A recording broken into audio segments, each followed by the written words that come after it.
हो गया। तो आज हम बात करेंगे त्रिकोणमिति चैप्टर पर, जो कि क्लास 10th के बच्चों के लिए बहुत महत्वपूर्ण है, क्योंकि इससे 20 नंबर का क्वेश्चन पूछा जाता है, इसलिए इसको ध्यान से समझिए। तो त्रिकोणमिति का अर्थ क्या होता है? तीन कोणों का माप। त्रिकोणमिति का अर्थ क्या होता है? तीन कोणों का माप। ठीक है, जैसे त्रि मतलब क्या हो गया? तीन, कोण मतलब कोण हो गया, और मिति मतलब माप हो गया। ठीक है, तो इसका मतलब हुआ तीन कोणों की माप। तीन कोणों की माप को क्या कहते हैं? त्रिकोणमिति कहेंगे। ठीक है, अब आगे बढ़ते हैं। इसको हल करने के लिए, इसके सवाल को हल करने के लिए हम समकोण त्रिभुज का प्रयोग करते हैं। ठीक है, तो जिसमें कि जरूरी पड़ता है लंब, आधार और कर्ण का। तो हम समझते हैं कि लंब किसको कहेंगे, आधार किसको कहेंगे और कर्ण किसको कहेंगे। तो ये हम मेरा समकोण त्रिभुज है। क्या है? ये मेरा समकोण त्रिभुज है। क्लियर?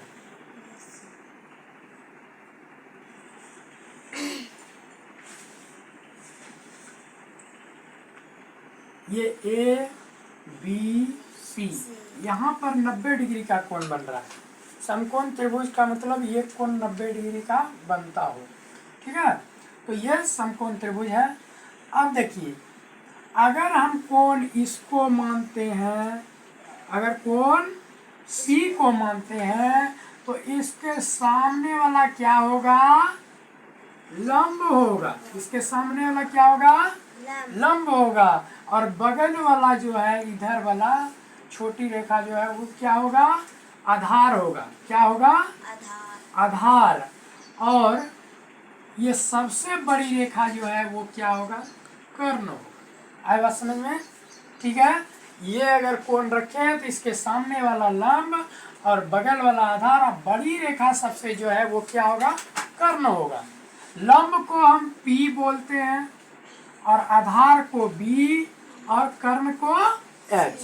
ठीक है, कर्ण को क्या बोलते हैं? H। आए बात समझ में? अब देखिए, यही चीज यदि हम दूसरा त्रिभुज में देखते हैं,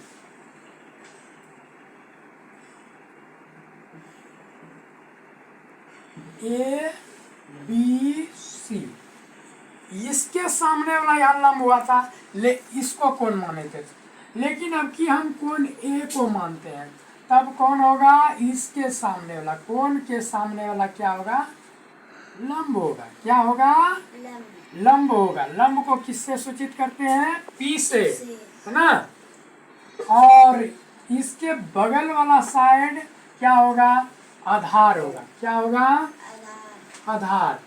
और इसका सबसे बड़ी रेखा कौन है? सबसे बड़ी रेखा कौन है? AC, है ना? ये क्या हो जाएगा? मेरा कर्ण होगा, जिसको H से सूचित करते हैं। क्लियर? समझ में आ गई बात? अब देखिए, अब इसको हल करने के लिए क्या करना होगा?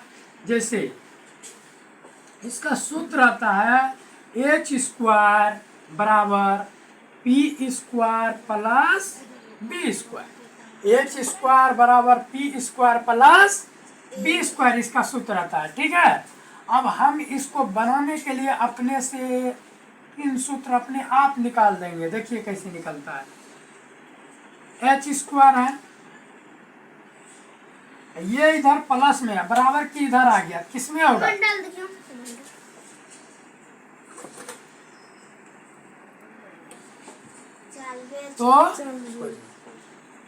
तो P का मान क्या है? P² अधिक, ये प्लस में है, बराबर की इधर आ गया, किसमें हो गया? किसमें हुआ? माइनस में। किसमें हुआ? माइनस। हाँ, तो ये प्लस में है, बराबर की इधर आया, किसमें हुआ? माइनस में। तो इधर क्या बच गया? B²। ठीक है, यानी कि मेरा कहने का मतलब है B² बराबर क्या निकल गया? H² minus P²। ये पहला वाला। और इसको अगर आप इधर कर दें तो कोई दिक्कत नहीं होगा, ऐसे लिख सकते हैं आप, लिख सकते हैं ना? तो ये हो गया मेरा दूसरा सूत्र। ठीक है, और तीसरा इसका देखिए अब क्या होगा। ये पहले क्या किए, हम पी स्क्वायर को इधर लाए, लेकिन अब की बार क्या करेंगे, हम बी स्क्वायर को इधर लाएंगे बराबर की इधर। तो मेरा क्या है यहाँ एच स्क्वायर पहले से है, और यदि हम एच स्क्वायर पहले से है, और यदि हम क्या करेंगे इधर वाले को लाएंगे बी स्क्वायर को लाएंगे, तो ये प्लस में है बराबर की इधर आया, तो किसमें हुआ, माइनस में। किसमें हुआ, माइनस में। ठीक है, अब देखिए,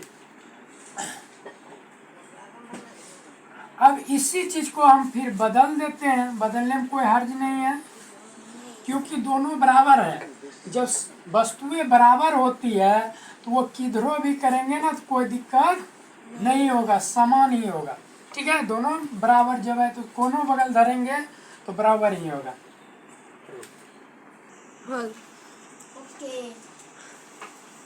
हाँ, तो हम क्या कह रहे थे, इसको इधर लाएं और इसको इधर लेते हैं, कोई दिक्कत नहीं, दोनों बराबर है। अब चलते हैं, तो एक सूत्र ये निकला, एक सूत्र ये निकला, और एक सूत्र ये निकला।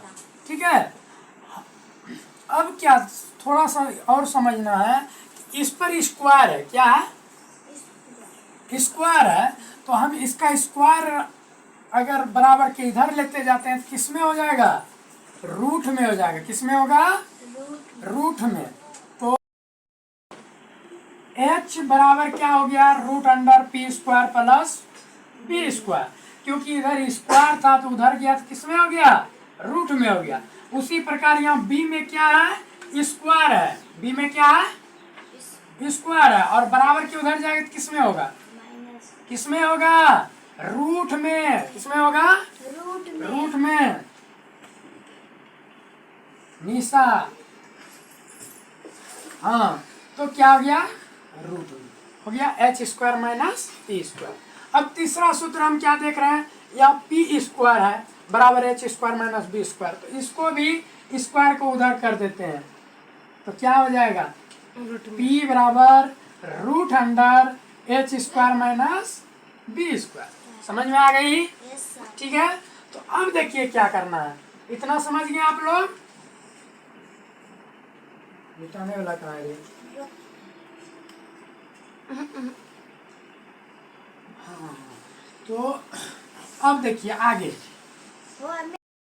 तो देखिए अब क्या करेंगे हम, sine theta, cos theta, tan theta, cot theta, sec theta और कोसेक थीटा, और क्या, कोसेक थीटा। ठीक है, तो देखिए इसका क्या होता है, P बटे H, P by H। P मतलब क्या हुआ, P का मतलब लंब, और H का मतलब क्या हुआ, कर्ण। H का मतलब कर्ण, और फिर देखिए B बाय H, B का मतलब क्या हुआ, तो B का मतलब क्या हुआ, आधार, और H का बटे क्या हुआ, कर्ण। क्लियर। फिर टेन थीटा का मान होता है P बटे B, तो P का मतलब क्या हुआ, लंब, और B का मतलब आधार। क्लियर। फिर कोट थीटा का मान क्या होता है, कोट थीटा का मान क्या होता है, B बाय P, तो B का मान क्या हुआ, आधार, आधार, और P का मान लंब। क्लियर। फिर देखिए सेक थीटा का मान क्या होता है, H by B, H by B, H का मतलब कर्ण और B का मतलब आधार। समझ में आई बात, आया बात समझ में। अब देखिए अब क्या होगा, कोसेक थीटा का मान H बाय P, यानी कि कर्ण बटे लंब। ठीक है, हम इसको आसान करेंगे, याद करने का एक आसान तरीका आप सबको बताते हैं, ध्यान दीजिएगा। P से क्या हुआ, पंडित, P से क्या हुआ, पंडित, पंडित, B से बद्री, P से प्रसाद। ठीक है, पी से पंडित, बी से बद्री। तो पंडित बद्री प्रसाद, बी से बोले, हरी हरी एच से हरी, और फिर एच से हरी। तो हमको सीधी सी बात है, इतनी छोटी सी बात याद रखना है, क्या कि पंडित बद्री प्रसाद बोले हरी हरी। ठीक है, फिर इसी चीज को हम पीछे से जाएंगे, नीचे से। पंडित बद्री बद्री सब प्रसाद बोले बोले हरी हरी हरी हरी। आया समझ में? तो इसको आसान से सीख जाएंगे हम सब। पंडित बद्री प्रसाद बोले हरी हरी। ठीक है, फिर उल्टाएंगे, पंडित बद्री प्रसाद बोले हरी हरी। ठीक है, तो अब